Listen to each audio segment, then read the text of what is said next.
السميع العليم من الشيطان الرجيم. بسم الله الرحمن الرحيم. إخواني أخواتي السلام عليكم ورحمة الله تعالى وبركاته. Avant tout, je tiens à remercier les frères qui s'occupent de la mosquée de m'avoir donné cette occasion de m'exprimer devant vous ce soir. C'est vrai que cette conférence était programmée, ça fait 2 ans en arrière, subhanallah, mais avec le Covid qui est arrivé, c'était à la veille, je crois que c'était 2 semaines, à l'arrivée, 1 semaine. Alhamdulillah, on est tous là, bonne santé, alhamdulillah, ce qui est important. Mais le problème du halal résiste toujours, malheureusement. Aujourd'hui, Inch'Allah, soyez patients avec moi. Le sujet, il est tellement épineux, il est tellement complexe, tellement opaque, tellement, je dirais, sombre, qu'il faudra essayer de dénouer et de comprendre. Je me présente, je m'appelle Mohamed Abdou Ben Ma'ammar. Je suis docteur en médecine vétérinaire et président de l'association européenne Halal Service qui s'occupe uniquement du contrôle de la viande halal. Ça fait presque 15 ans que cette association existe. Mais dans le halal, ça fait presque 30 ans que je suis dans le contrôle du halal. On connaît tous les abattoirs en France et en Europe et on sait comment ça se passe et comment ça se fait le halal, soi-disant halal. C'est pour cela qu'on veut parler de ça. Je vous ai mis une affiche, grabouillage, complexe. C'est comme ça dans notre tête. Il y a beaucoup de questionnements, il y a des choses qui vont à droite, à gauche. On entend parler de pas mal de choses, mais finalement on ne comprend rien du tout. On est pris dans un engrenage entre professionnels, producteurs et commerçants, et la victime, comme je l'ai toujours dit, c'est l'animal et le consommateur musulman. C'est les 2 victimes. Allah musta'an. Vous entendez peut-être parler du vrai halal, du faux, de l'abattage manuel, de l'abattage mécanique, de l'électronarcose, du contrôle. Donc tout cela, on va en parler aujourd'hui, Inch'Allah.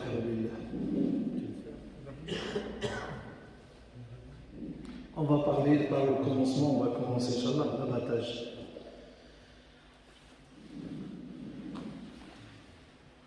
Ce qui cause le plus gros problème, c'est l'abattage des poulets, la volaille, de façon générale, la dinde et le poulet. Aujourd'hui, l'abattage qui se pratique, il faut d'abord définir c'est quoi l'abattage. C'est ce qu'on a. Est-ce que l'abattage c'est juste un acte qui est relié de l'idar ou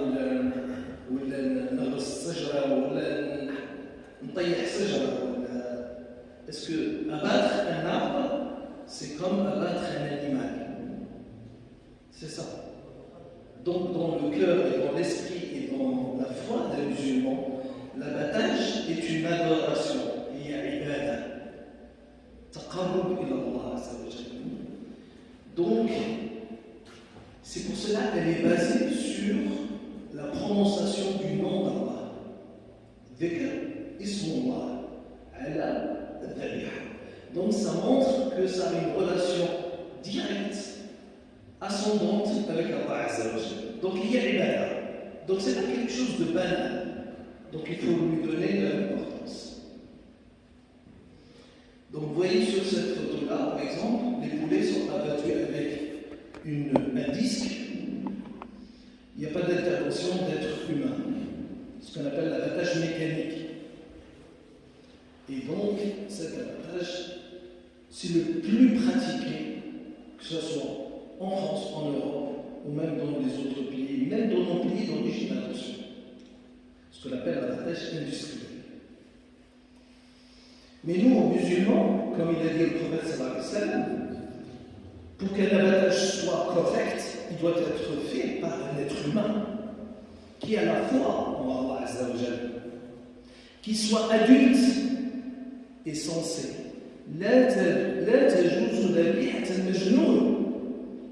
Quelqu'un qui est fou, elle n'est pas correcte.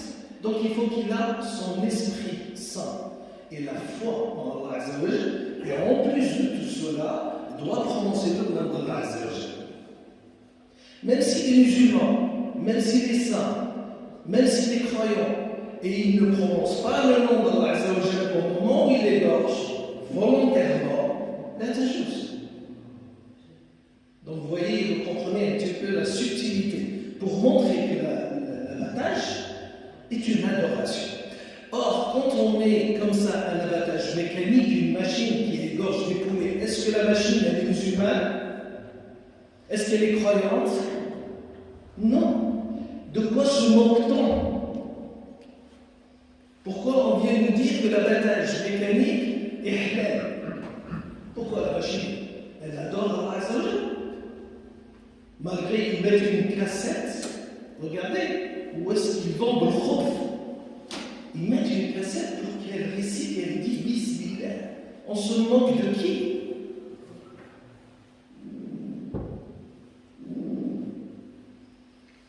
Et après, on utilise ce qu'on appelle l'électromarcose, l'électricité. On donne un choc électrique aux poulets et aux autres animaux, et le poulet il est plongé la tête en bas dans l'eau, il respire de l'eau, il s'asphyxie. Et en plus, une décharge électrique. Et après, on l'égorge. Et on dit, ah tiens, le poulet il est encore vivant, on peut l'égorger. Qu'est-ce qu'on a fait de la souffrance de l'animal? Tout à l'heure, on va en parler. Qu'est-ce qu'il dit le prophète sallallahu alayhi wa sallam?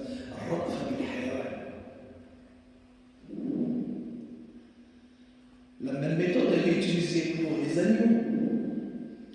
On leur donne une petite douche d'eau pour que le courant électrique traverse le corps. On leur donne une baisse électrique, comme vous voyez ici, entre les deux oreilles. Pour les bovins, c'est directement un pistolet avec une balle entre les yeux. Ça, c'est la vraie souffrance de l'animal. On en parlera de cette intervention de ce grand boucher français qui n'est pas musulman, mais qui donne des éloges à l'abattage rituel. Tout à l'heure, si on a un petit moment, on passera à une petite intervention de ce monsieur-là sur YouTube. Inch'Allah. Voilà le vrai abattage rituel, comme a été prescrit par tous nos prophètes, parce que notre héritage de l'abattage rituel vient de notre père Ibrahim alayhi salam. Le prophète sallallahu alayhi wa sallam, il n'a fait que suivre ce que notre père Ibrahim a instauré. L'abattage doit être manuel, avec une personne qui a la foi et qui sait faire. Des fois, un imam ne pourra pas égorger parce qu'il ne sait pas faire. Donc le savoir de faire est aussi important. Aujourd'hui, on a des moyens pour ce qu'on appelle la contention. C'est pour les anciens, on tire la bête avec des cordes. C'est vrai, faire tomber une bête de 500-600 kilos, on lui fait souffrir. Alhamdulillah, aujourd'hui, on a ce que vous voyez là, c'est des pièges. Donc l'animal il rentre dans un couloir et puis il se rétrécit et ça lui fait monter la tête. Et comme ça, on peut l'égorger avec tranquillité, sans avoir recours à un pistolet ou à l'électricité ou quoi que ce soit. Alhamdulillah. La même chose pour l'agneau à la photo qui est à droite, pareil. On égorge sans aucun étourdissement l'animal. Et donc, le plus important aussi dans les abattoirs, c'est que des fois on les voit égorger l'animal sur le dos. L'animal ne se met jamais dans sa nature sur le dos. Est-ce que vous avez vu une vache sur le dos ou un agneau sur le dos? Jamais. Donc l'abattage le plus approprié, c'est que l'animal, il faut le mettre dans sa position naturelle. Et le prophète sallam, il nous a appris à le mettre sur son côté gauche. Comme il a fait le prophète sallam, il a fait coucher son mouton sur le côté gauche. Il a mis son pied noble sur son épaule et il a égorgé le mouton. Sur son flanc gauche et non pas droit. Et là, scientifiquement, on a démontré pourquoi gauche et non pas droit. Si on aura le temps, Inch'Allah, je vous explique pourquoi. Il y a aussi l'endroit où est-ce qu'on va égorger. Est-ce qu'on va égorger là, je ne sais pas. Quel est l'endroit approprié? Quand on va dans les abattoirs, on voit les professionnels demander au sacrificateur, on lui demande d'égorger ici. C'est complètement faux. On doit égorger sous ce qu'on appelle le djouza, c'est la pomme d'Adam. Il faudra pousser le djouza vers la tête, laisser à peu près 2 petits doigts et couper. Et ça, c'est démontré scientifiquement l'avantage de cet abattage-là. Et les professionnels, ils veulent couper ici, c'est pour ne pas abîmer le cou. Et le cou soit bien propre chez les bouchers. Faux au niveau de l'abattage actuel, c'est pas correct. Maintenant, c'est le piège aussi. Il faudra que l'animal, quand il soit égorgé, il ne faut pas qu'il voie les autres animaux se faire égorger. Et ça, c'est parmi les recommandations du prophète sallallahu alayhi wa sallam. C'est pour cela, vous voyez sur la photo de droite, on met un couvercle. L'animal, quand il rentre, l'animal, il a les yeux sur les côtés. C'est pas comme nous. C'est-à-dire qu'il voit sur à peu près 90 degrés par là et 90 degrés par là. Donc il regarde toute cette surface. Donc c'est pour cela qu'il faudra lui faire un cache pour qu'il ne voit pas les autres animaux qui sont déjà abattus. Ça, c'est tout ça à préparer dans un abattoir pour pouvoir faire un abattage rituel correct. L'importance de la prononciation de al-Basmala. Je vous ai dit tout à l'heure, un musulman croyant tout, il va abattre, il ne va pas prononcer le nom d'Allah Azza wa Jalla. Il y a juste Allah, il y a juste. On va dire l'inverse. Un non-musulman, non-croyant, qui s'appelle Paul, il va égorger, il va dire Bismillah. Est-ce qu'il y a juste? Là, il y a juste. Al-Basmala, ça veut dire qu'elle a une relation avec le cœur, la foi. Il faut d'abord avoir la foi et prononcer le nom d'Allah Azza wa Jalla. Ça veut dire quoi, Bismillah? Ça veut dire, Ya Allah, avec ta permission, je vais immoler cette bête parce que tu me l'as autorisé. Allah Azza wa Jalla, il a créé cette bête, il l'a mis à ta disposition. Il t'a donné l'autorisation de lui ôter cette vie qui est noble, mais avec sa permission. C'est pour cela, nous, envers Allah Azza wa Jalla, on dit Bismillah, ça veut dire avec ta grâce, avec ta permission, avec ton autorisation. Oh, toi, puissant Allah Azza wa Jalla, je vais ôter cette vie. Vous voyez un petit peu la dimension de comment prononcer Allah Azza wa Jalla. Et c'est là, ça vient de nier.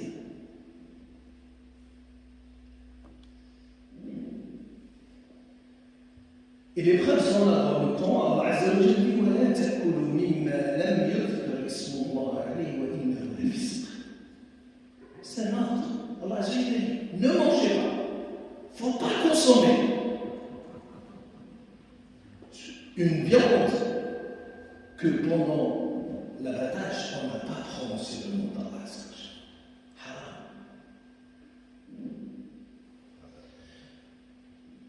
Et Allah Azza wa Jalla dit après, il explique, enfin, on trouvera plusieurs, je ne vais pas m'attarder sur ça, on trouvera plusieurs versets où Allah demande que le nom d'Allah soit prononcé. Donc ça, c'est par rapport à l'abattage, je vous ai expliqué un petit peu, grosso modo, j'essaie d'aller un peu vite, parce que c'est long. Comment se fait l'abattage ici? Quand vous le faites à la maison, vous êtes tranquille. C'est vous-même que vous égorgez. Le problème, c'est quand vous allez chez un boucher, vous achetez une viande, et elle est abattue. Comment elle est faite?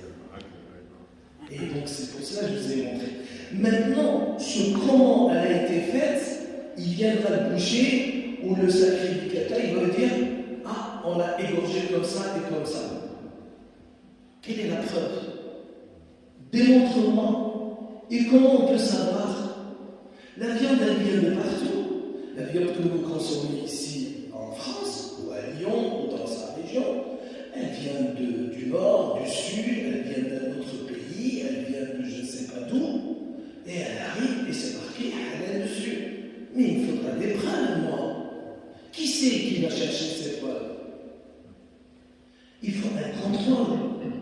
Donc, il faudra contrôler cet abattage, regarder, voir, approuver et donner la garantie aux consommateurs que ça a été fait selon les règles. Donc, le contrôle, c'est ça notre job, notre travail. Maintenant, qui contrôle? Est-ce que n'importe qui peut contrôler? Le sacrificateur, il ne peut pas contrôler les gens. Le sacrificateur, il est au début de la chaîne. Et lui, il va égorger cette bête. Mais la bête, elle va être dépecée avec des logènes. On va enlever les viscères, les galop, le kebda et tout cela, la tête, les pieds et tout cela. Mais cela, dans un abattoir, ça risque d'être mélangé avec d'autres viandes, parce qu'il n'y a pas que l'abattage des musulmans dans cet abattoir-là. Donc le sacrificateur, ce n'est pas la bonne personne qui va nous garantir ça. C'est pour ça que le contrôle, notre contrôle, il est indépendant du sacrifice. Parce que aussi, on ne peut pas être juge et parti. Un sacrificateur, généralement, il travaille pour l'abattoir, il est salarié pour l'abattoir. Si le patron de l'abattoir, il va lui dire ça c'est halal, le sacrificateur, Allah, il va dire oui, c'est dit. C'est lui qui lui donne le salaire, c'est lui qui l'embauche. Je vais raconter juste une petite parenthèse vers le côté de Vienne, enfin de Valence, et en descendant vers le sud. Quel Hajj, d'un certain âge, il est parti au bled du Maghreb, il est resté 3 mois de vacances, et on envoyait la viande qui sortait de l'abattoir avec les carcasses, avec son tampon. Subhanallah. S'il va en vacances, comment ça se fait qu'il y a de la viande avec son tampon? Eh bien, quand il est parti en vacances, eux, ils ont tampon, c'est l'abattoir qui lui a fabriqué le tampon. Il continue à tamponner les carcasses comme ça de viande, à son temps. Donc, le sacrificateur, ce n'est pas la bonne personne. Le sacrificateur, il est là pour prendre le couteau, dégorger. Ça fait. C'est tout. Après, il y a des gens qui viennent pour contrôler ça. Donc, les autres personnes qui contrôlent doivent être indépendants et impartiales de l'abattage. Parce que nous, toujours, on nous dit, est-ce que c'est vous qui égorgez? Nous, non, on sait égorger. On forme même des gens au sacrifice. Mais on ne le fait pas, parce qu'on ne peut pas être juge et parti. On est là pour contrôler ce que le sacrificateur fait. Et donc, et aussi, le contrôle doit être permanent. J'en ai vu dans des abattoirs, يجي السيد يقول لك انا كونترولير يجي بالطبع يروح directement dans la chambre froide, les carcasses elles sont là et commence à tamponner. Subhanallah, mais tu fais quoi là? Tu n'as pas vu le sacrifice, tu n'as pas vu l'abattage, et tu viens, et le responsable de l'abattoir il t'a dit tout cela ont été égorgés. Et toi tu lui fais confiance et tu vas tamponner tout cela. C'est quoi? Non. Le contrôleur doit être quelqu'un d'intègre et quelqu'un qui doit être en permanence. C'est-à-dire, avant même de commencer l'abattage, il regarde de ses propres yeux. On viendra tout à l'heure pour parler de shahada, le témoignage. Maintenant, l'organisme de contrôle qui va contrôler. Quelles sont les caractéristiques? Comment un organisme peut être fondé pour dire que je vais contrôler? C'est pas un coup de il vient, il te dit, moi je vais contrôler. Non. Pour contrôler, déjà,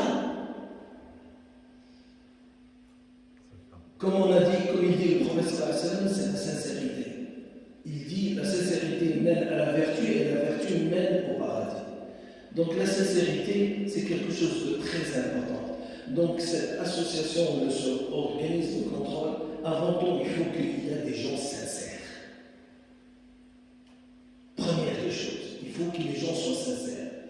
Il faut qu'ils soient des gens vrais. La véracité, c'est quelque chose de très important. Il faut qu'ils soient des gens droits dans leur quotidien.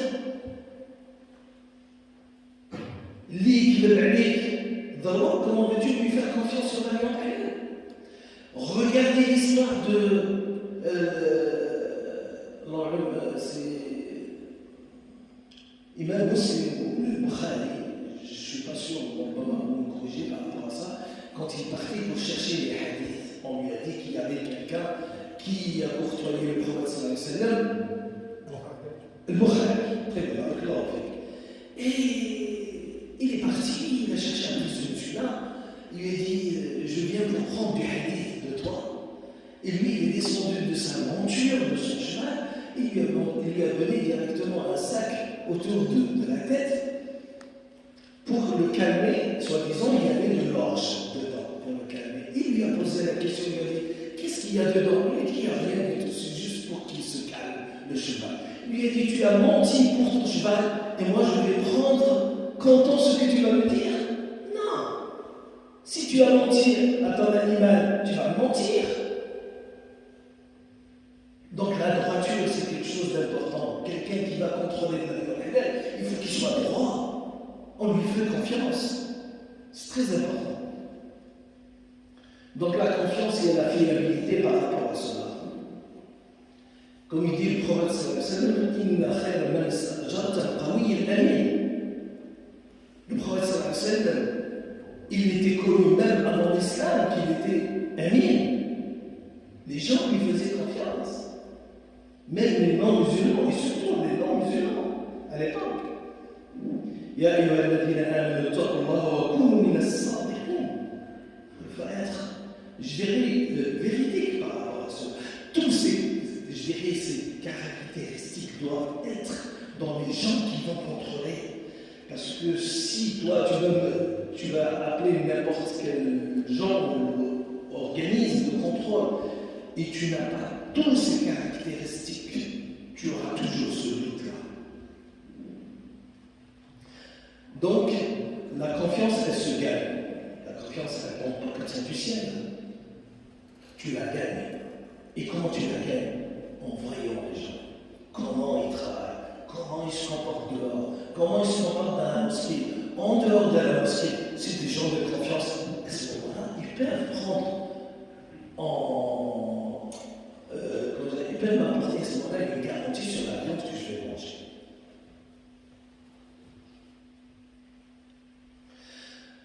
Donc, ces gens-là, un groupe qui vont aller contrôler. D'accord. Mais maintenant, il n'y a pas que ça, il y a autre chose. Il y a aussi le professionnalisme. Les gens qui vont rentrer dans un laboratoire, il faut des gens qui sont du métier. Ou ils trouvent un laboratoire, comment ça se passe? Il faut qu'ils se connaissent. Ils savent comment ça marche. Donc, il faut qu'il soit quelqu'un du métier par rapport à cela. Et aussi au niveau de l'impartialité. L'impartialité, il y a beaucoup de gens, par exemple, comme nous, des gens qui veulent venir travailler avec moi, ils disent, moi j'ai une pizzeria ou j'ai une boucherie. Je dis, tu ne peux pas travailler avec nous, parce que tu es impartial. Avec le chef là ou chef là. Non, tu ne peux pas travailler dans la viande et venir contrôler la viande. Alors que tu peux utiliser en même temps tu contrôles. Non, ça ne marche pas. Il faut être impartial. On ne peut pas être juge et parti dans une affaire. Là, pour être, je dirais, indépendant. La semaine passée, on a refusé 3 tonnes de filets de poulet. On a le courage de le refuser parce qu'on n'est pas dans ce commerce-là. Si c'était ma viande à moi et moi je suis dans ce commerce-là, je ne sais pas lire le prix. Et je ne pourrais pas, peut-être très difficilement, de refuser cette viande parce que j'ai un intérêt commercial dans cette viande. Et donc nous, pour être propre, c'est qu'on n'est pas dans ce business-là. Quand ça ne va pas, ça ne va pas. On dit, c'est pas bon, c'est pas garanti, c'est refusé. Donc c'est pas certifié. Comme ça, on a cette force. Ça, c'est très important. Il faut se baser sur des principes, ce qu'on appelle le cahier de charge. Et le suivi d'actuel doit être rédigé correctement, il doit être fait correctement. Mais il faut qu'on l'applique de façon correcte. Le plus important, c'est le matériel pour travailler, pour contrôler les étiquettes qu'on met sur l'emballage, le ruban adhésif, les tampons, comme on a dit tout à l'heure. S'il a été Michel Lebled, il est parti, il a laissé son tampon à l'abattoir. Et comme on dit. Comment tu contrôles et après ton matériel, n'importe qui peut se servir. Ça veut dire si tu laisses ton matériel dans l'abattoir ou dans l'usine, toi quand tu rentres chez toi, eux, ils peuvent faire ce qu'ils veulent avec ton matériel. On n'a rien fait.